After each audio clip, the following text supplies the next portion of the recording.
Exam का pressure? मैं हूं ना। अभी सब्सक्राइब करो हमारे new channel the Gaurav Jain clips. सबसे पहले अपन बात करेंगे लिक्विडिटी रेशियोज। ऐसे रेशियो जो शॉर्ट टर्म के अंदर फर्म की लिक्विडिटी बताते हैं कि फर्म की लिक्विडिटी कितनी है और कितनी इजीली वो कैश में पैसा ला सकती है। दो प्रकार के आपको पढ़ने लिक्विडिटी रेशियो, एक है करंट रेशियो, एक है क्विक रेशियो। ठीक है, सबसे पहला रेशियो बात करते हैं करंट रेशियो। सिंपल सा फॉर्मूला, वो रेशियो जो करंट बताता है यानी कि डे टू डे वाले बताता है। इसका जो फॉर्मूला होता है वो सबसे ज्यादा आसान होता है, current asset upon current liability. Current asset divided by current liability, ये इसका फॉर्मूला है। और जो आंसर आएगा वो प्योर फॉर्म में आएगा, यानी कि आइदर 2:1, 3:1, 4:1, ऐसे आप आंसर इसको डिनोट करेंगे, इस तरीके से आंसर लिखेंगे। इसका जो आइडियल रेशियो होता है, आइडियल मतलब सबसे अच्छा माना जाता है, वो होता है 2:1। यानी अगर आपका आंसर 2:1 आ रहा है तो माना जाएगा कि कंपनी बहुत अच्छा परफॉर्म कर रही है। अब आपके दिमाग में दो सवाल होते हैं कि सर कैसा क्वेश्चन आएगा, तो पहले इसको देख लीजिए। करंट एसेट में सर ये 5 चीजें होती हैं। क्या क्या होती है? शॉर्ट टर्म में की गई investment, current investment, trade receivable यानी कि तुम्हारे डेटर, बिल रिसीवेबल, कैश और स्टॉक, ये सब कुछ करंट एसेट के अंदर आता है। आपको इतना डिटेल में कोई नहीं पूछेगा, बट प्रैक्टिकली के लिए आपको दो तीन चीजें याद रखनी है। सर करंट एसेट में क्या आता है? कम समय में कैश में कन्वर्ट होने वाले एसेट, छोटे एसेट। ठीक है, जैसे डेटर हो गए, किसी को बिल दे दिया, मेरे पास स्टॉक हो गया, बैंक का बैलेंस, कैश का बैलेंस, ये सब इसमें आते हैं। करंट लाइबिलिटी में जो कम समय में पैसा चुकाना है, शॉर्ट टर्म बोरोइंग ली है, ट्रेड पेबल है, जैसे ट्रेड पेबल मतलब व्यापार में जिनको पैसा देना है, क्रेडिटर और बिल्स पेबल। ठीक है, अदर करंट लाइबिलिटी और शॉर्ट टर्म प्रोविजन इसके अंदर आ रहे होते हैं। अब पिछले 5 साल के बोर्ड एग्जाम के पेपर को एनालाइज करके हम हर एक रेशियो से रिलेटेड कुछ क्वेश्चन लेके आते हैं। ठीक है, ताकि आपको समझ में आए कि हाँ यार कैसा क्वेश्चन आता है और क्या मैं इस क्वेश्चन को कर सकता हूं। मैं वापस रिपीट करता हूं, आपको याद रखने हैं ये फॉर्मूले, ये आपकी बहुत मदद करेंगे। करंट रेशियो को निकालने के लिए जो प्राइमर फेसी फॉर्मूला है, मतलब एक तो ये हो गया जो मदद करेगा आपका फॉर्मूला। देखो, एक फॉर्मूला मदद करेगा आपका वर्किंग कैपिटल वाला, बहुत ज्यादा, क्योंकि उसमें है ही करंट एसेट और current liability, current asset minus current liability. तो ये आपकी बहुत ज्यादा फॉर्मूला मदद करेगा। तो जहां भी फंसो इस फॉर्मूले का इस्तेमाल करना, करंट रेशियो का आंसर आ सकता है। ठीक है, और बाकी जो बेसिक फॉर्मूला है टोटल एसेट, ये भी मदद कर सकता है आपके। ठीक है, चलिए एक क्वेश्चन देखते हैं, उससे समझते हैं। ये भी रिसेंटली आया था बोर्ड में। वर्किंग कैपिटल 10 लाख की है, total date, total depth 45 lakh की हो रहा भाई साहब, नॉन करंट डेट 40 लाख की है। आपको करंट रेशियो कैलकुलेट करना है। देखिए, जब भी आप किसी भी क्वेश्चन में अटको, पहले एक बार क्वेश्चन देखो आप, आपको है ना डरना नहीं है। अगर सवाल है तो जवाब भी है, अगर सवाल है तो जवाब भी है, और कोई और कर सकता है तो आप भी कर सकते हो। इस बात को अपने दिमाग में ना फिट कर लो। There is no question without an answer. कोई क्वेश्चन ही नहीं है जिसका उत्तर नहीं मिले आपको। बस आपको थोड़ी मेहनत करनी है। अपन मेहनत करना शुरू करते हैं, पहुंच जाएंगे। हमारे पास क्या क्या फैसिलिटी अवेलेबल है, क्या क्या रिसोर्सेज, क्या क्या फॉर्मूले पता है, सबको यूज करते हैं, आएगा आंसर। चलिए, तो पहले क्वेश्चन आपके सामने जब भी बोर्ड एग्जाम में ऐसा कुछ आए तो आपको क्या करना है, जो जो चीजें आपको दिख रही है ना उसको लिख लीजिए। वर्किंग कैपिटल 10 लाख, ठीक है सर। इससे मेरे दिमाग चलना चाहिए current asset minus current liability, दोनों का कुछ बनेगा। ठीक है, तो टोटल डेट, तो मैं इसको लिखता हूं total liability 45 lakh. Long term debt, non current debt, non current debt यानी नॉन करंट लाइबिलिटी 40 लाख। ये क्वेश्चन में आपको गिवन है। क्या लगा सकते हैं सर? देखिए, सबसे पहली चीज जो आपको दिमाग में बिठानी है, टोटल लाइबिलिटी है और नॉन करंट लाइबिलिटी है। पूरी लाइबिलिटी दे रखी है जिसमें से 45 लाख की लाइबिलिटी है अपने पास, 40 लाख की नॉन करंट है, बची 5 लाख कहां की होगी? करंट होगी ना। देखो ये ना फॉर्मूला मैंने नहीं निकाला, तुम ही ना बता, देखो ये रहा, total liability is equal to non current plus current, formula ये रहा। ठीक है, बैलेंस शीट का फॉर्मूला देखो काम आया। तो अपन ये आंसर लिखते हैं, total liability is equal to non current plus current liability. बस हो गया अपना, तो आंसर बता ही भी गया। 45 लाख, नॉन करंट कितनी है? 40 लाख प्लस करंट लाइबिलिटी। तो करंट ये इधर गया तो कितना बच गया, 45 में से 40 गया, बचा 5 lakh is equal to current liability. लियो जी, करंट लाइबिलिटी तो आ गई। ठीक है, रिप्रेजेंट कैसे करते हैं बता देता हूं आपको। रेशो में एक दो रिप्रेजेंट करूंगा, फिर तो अपन सॉल्व करेंगे। देखो, जब भी आपको रिप्रेजेंट करना हो तो जो निकालना है उसको सबसे ऊपर रखो, करंट रेशो। ठीक है, आपने सबसे ऊपर रखा, यहां लिख दिया करंट एसेट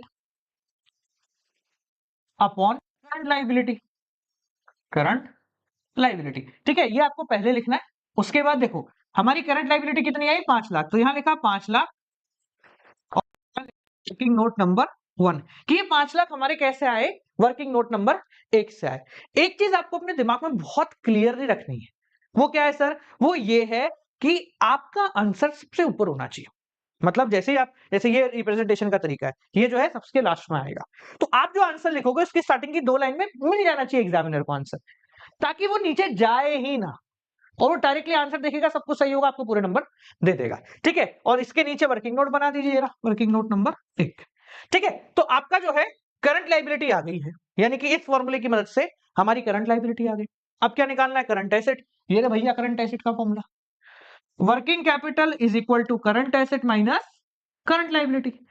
10 लाख, एक जीरो लगा भाई, एक मिनट हट जा भैया, इतने डॉट डॉट नहीं लगाने के, क्या भाई बताओ, अरे चलना। 10 lakh is equal to current asset minus current liability, अपनी आ गई 5 लाख रुपए, इसको उधर ले जाओ तो माइनस का हो गया plus, 15 lakh is equal to current asset.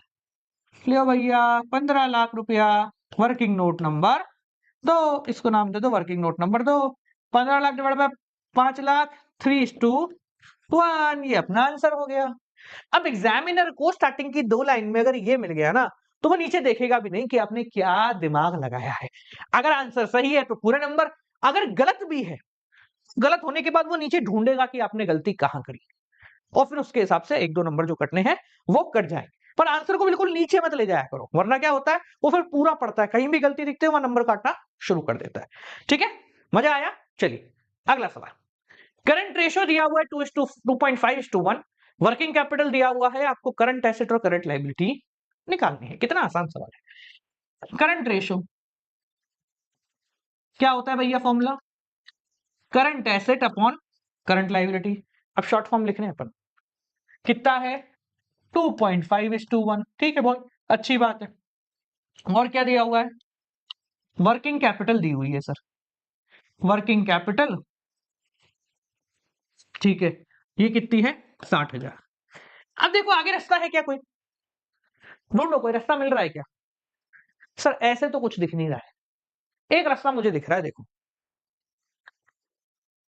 अगर मैं क्रॉस मल्टीप्लिकेशन कर दूं तो करंट एसेट की वैल्यू आ जाएगी 2.5 मल्टीप्लाई बाय करंट लाइबिलिटी। इसको इससे मल्टीप्लाई किया, इसको इससे मल्टीप्लाई किया, यानी करंट एसेट जो है करंट लाइबिलिटी के 2.5 गुना है। ठीक है, तो अब ये एक्स वैक्स लेके तो अपन करते नहीं, दिल पे चोट लग जाएगी। ठीक है, तो सीधे सीधे करते हैं। तो करंट एसेट की वैल्यू कितनी लगाई, 2.5 गुना ऑफ करंट लाइबिलिटी। तो 2.5 इंटू करंट लाइबिलिटी लिख दिया मैंने, करंट एसेट को minus current liability is equal to 60,000।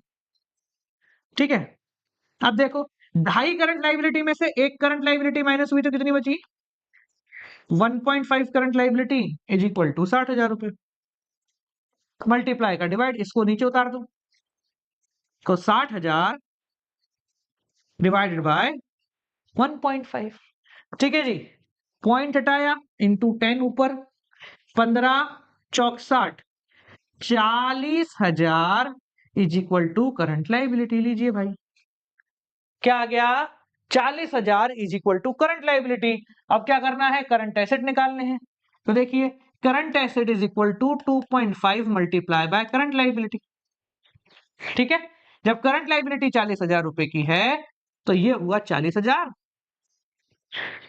1,00,000 is equal to current asset. तालियां बजाइए, लिख लीजिए, कितना आसान सवाल था। इतना आसान सवाल बोर्ड में आ गया तो मजा ही आ जाएगा, नहीं। Put the value get the answer. हमारे मैथ्स के टीचर थे, वो कहते थे you don't have to worry, just put the value and get the answer. Value लगाइए, जवाब पाइए। चलिए एक और अच्छा लिक्विड रेशो कहाँ से दे दिया भाई, एक मिनट रुको, शायद गलत दे दिया, ये थोड़ा पहले दे दिया, चलो कोई बात नहीं, यहाँ करते हैं। ठीक है, अब बात करते हैं दूसरे रेशो। लिक्विडिटी रेशो में दो थे, एक करंट और एक क्विक। तो दूसरा जो रेशो है वो है क्विक रेशो, जिसको क्विक रेशो के साथ साथ लिक्विड रेशो या एसिड टेस्ट रेशो भी कहा जाता है। ये पहले वाले रेशो से काफी ज्यादा मिलता जुलता है। कैसे मिलता जुलता है, चलिए पहले फॉर्मूला देखते हैं। तो फॉर्मूला है लिक्विड रेशो का, लिक्विड या क्विक कोई भी नाम दे दो इसको, ठीक है, रेशो फॉर्मूला है लिक्विड या क्विक एसिड, लिक्विड एसिड ही बोलते हैं इसको, अपॉन करंट लायबिलिटी। अब आपके दिमाग में आ रहा होगा सर ये करंट एसिड तो चलो हम 11वीं से पढ़ते हुए आ रहे हैं, ये लिक्विड एसिड तो आज जीवन में पहली बार सुना है। तो लिक्विड एसिड का मतलब कोई डरने की बात नहीं है, कोई अलग से एसिड नहीं होते हैं। लिक्विड एसिड का मतलब होता है करंट एसिड माइनस इन्वेंट्री यानी stock minus prepaid expenses. Prepaid, एक सेकंड स्पेलिंग गलत हो गई, प्रीपेड प्रीपेड हो गया, PAID, प्रीपेड एक्सपेंसेस। ये है आपका लिक्विड एसिड का फॉर्मूला। किसका, लिक्विड एसिड का फॉर्मूला। यानी कुछ नहीं है, सेम टू सेम है, बस दो चीजें आपको माइनस करनी है, इन्वेंट्री और प्रीपेड एक्सपेंसेस। सवाल उठता है सर ये निकालता क्या है। ये बेसिकली बताता है कि बहुत ज्यादा मतलब ऐसे कल परसों ही पैसे की जरूरत पड़ गई तो तुम निकाल पाओगे पैसा या नहीं निकाल पाओगे, क्योंकि करंट एसेट में इन्वेंट्री है। इन्वेंट्री मतलब वो सामान जो कि तुमने बेचने के लिए रखा है। अगर तुम्हें इंस्टेंट पैसे की जरूरत पड़ गई तो तुम उसको नहीं निकाल सकते, इसलिए ये लिक्विड में नहीं आता। प्रीपेड एक्सपेंस तुमने पहले से ही पैसे दे रखे हैं, तो जब जरूरत पड़ेगी तो पैसे वापस नहीं आएंगे, ठीक है, तो इसलिए इसको भी हटा दिया जाता है। ठीक है, अब देखो अभी जो अपन ने करंट रेशो पढ़ा वो क्या था, current asset upon current liability. इसमें भी करंट लायबिलिटी है, इसमें भी करंट लायबिलिटी है, इसमें करंट एसेट है, इसमें लिक्विड एसेट है, पर हमारे पास करंट एसेट और लिक्विड एसेट का एक फॉर्मूला है।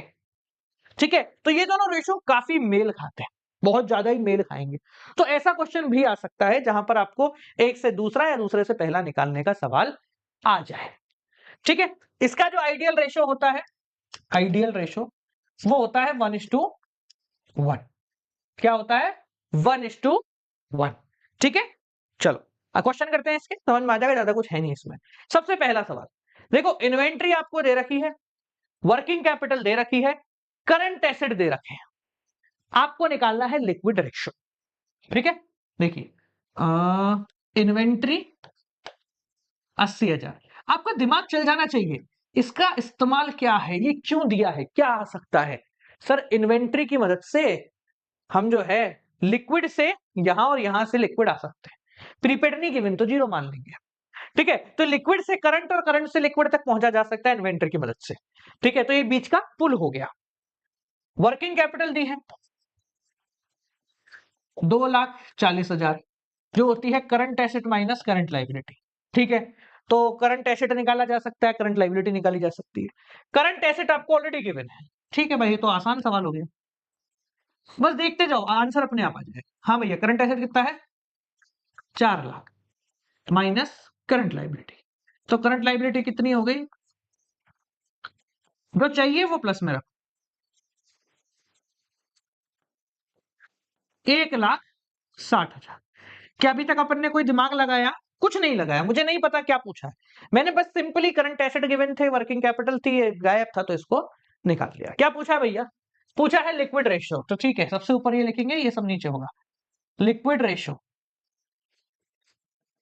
लिक्विड एसिड या क्विक एसिड एक ही बात है, अपॉन करंट लायबिलिटी।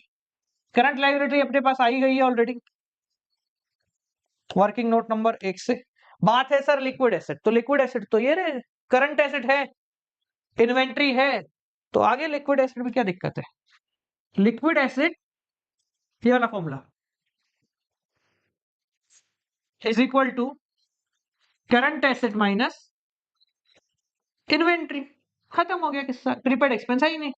तो 1,60,000 कितना है, नहीं 4 लाख, सॉरी 4 लाख कर भाई, 4 लाख माइनस 80,000, कितना हो गया भाई?